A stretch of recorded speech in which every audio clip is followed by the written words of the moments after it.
মানে এখন লেবু কিনতে গেলে কয়দিন পর আমাদের কিডনি বেসে লেবু কেনা লাগবে ভাই। বুদ্ধির পর থেকেই দেখতেছি রোজা আসলে ব্যবসায়ীরা তাদের দামগুলো বাড়ায় দেয়। পবিত্র রমজান মাসকে সামনে রেখে নিত্য প্রয়োজনীয় পণ্যের স্বস্তির বাজার প্রত্যাশা করেছিল সাধারণ মানুষজন, কিন্তু নিত্য প্রয়োজনীয় সকল ধরনের পণ্যের ঊর্ধ্বগতির ফলে চাপে পড়েছে সাধারণ মানুষ।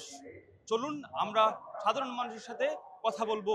লেবু অত্যাধিক দাম ভাই। আমি রোজার 3 দিন আগেও লেবু কিনছি আপনার 60 থেকে 70 টাকা সর্বোচ্চ।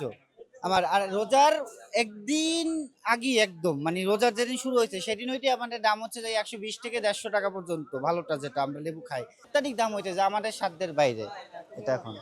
মানে এখন লেবু কিনতে গেলে কয়দিন পর আমাদের কিডনি বেসে লেবু কেনা লাগবে ভাই। কিন্তু শসা, টমেটো বা আপনার হচ্ছে কলা, এই জিনিসগুলোর দাম তুলনামূলক বাড়ছে।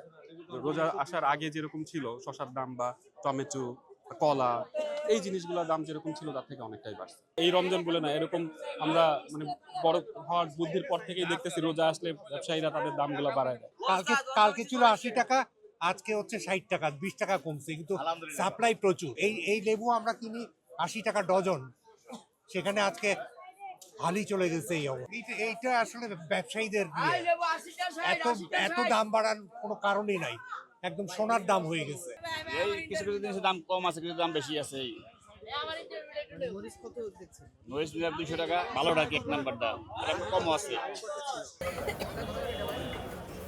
মাল আসার উপরে ডিপেন্ড করে, কারণ বাজার পাইকারি ব্যবসা হলে মাল আসার উপরে ডিপেন্ড করে। কম আসলে দাম বেশি, বেশি আসলে দাম কম।